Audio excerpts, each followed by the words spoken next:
Hello everyone. This video is about the poem In the Bazaars of Hyderabad written by Sarojini Naidu. Sarojini Naidu was an Indian political activist and poet.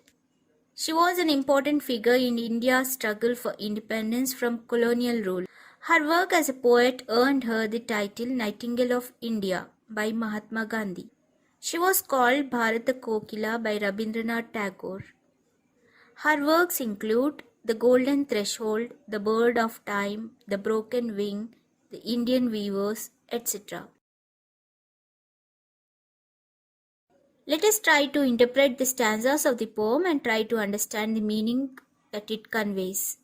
The poem In the Bazaars of Hyderabad was written as part of the Swadeshi movement. During that freedom movement, the Indians decided to boycott European merchandise and use the Indian products instead.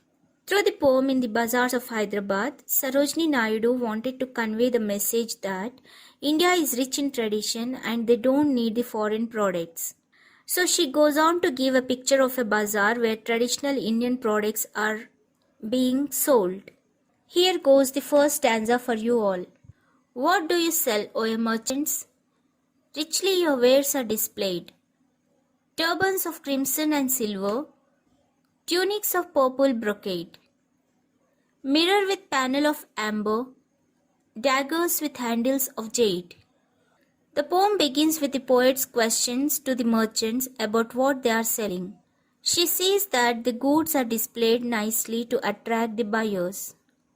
The merchants reply that they are selling turbans which are in crimson and silver color, tunics which are with purple brocade, mirrors with panels of amber, and daggers with handles of jade.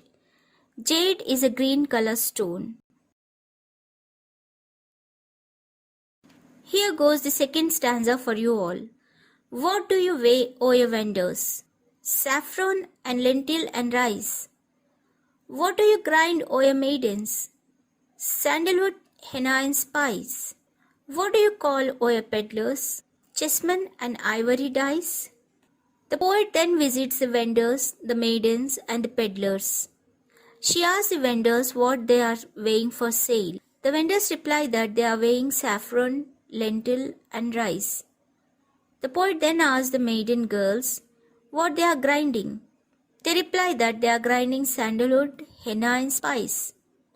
And then the poet asks the peddlers about what they are calling.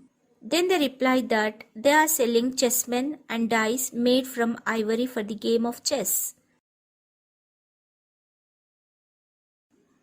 What do you make, O ye goldsmiths? Wristlets and anklet and ring, bells for the feet of blue pigeons, frail as a dragonfly's wing, girdles of gold for dancers, scabbards of gold for the king. The poet now goes up to the goldsmiths and asks them what they are making. They are making wristlets, anklets and rings to adorn us, and bells to be tied to the feet of blue pigeons. The bells are so thin and lightweight as the wings of a dragonfly. They are also making golden girdles for the dancers and scabbards of gold for the king. Here is the fourth stanza for you all. What do you cry, O ye fruitmen? Citron, pomegranate and plum. What do you play, O ye magicians? Spells for aeons to come. The poet now asks the fruit sellers about what fruits are they selling. They answer that they are selling citron, pomegranate and plum. The poet now asks the musicians about what instruments are they playing. She also asks the magicians. The magician replies that he is chanting the spells to bring in aeons, who would help him perform his magical tricks. Here goes the fifth stanza for you all. What do you weave, O ye flower girls, with tassels of azure and red? Crowns for the brow of a bridegroom, chaplets to garland his bed. Sheets of white blossoms new garnered, to perfume the sleep of the dead.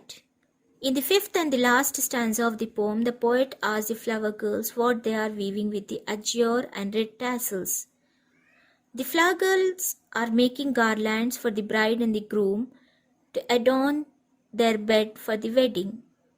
They are also making sheets of newly brought white flowers for use on the dead man's grave for fragrance.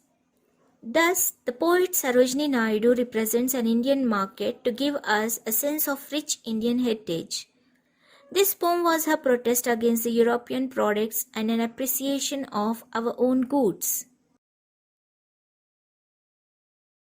I hope you have understood the poem in the Bazaars of Hyderabad written by Sarojini Naidu. Here is an activity based on the poem. When you happen to visit the Bazaars of Hyderabad, what things from the poem come to your mind? List them out and write a brief paragraph. Do like, share and subscribe my channel and also hit the bell icon because whenever I upload a new video, you will get a notification. You can also watch my previous videos by clicking on the links given in the description box. Thank you.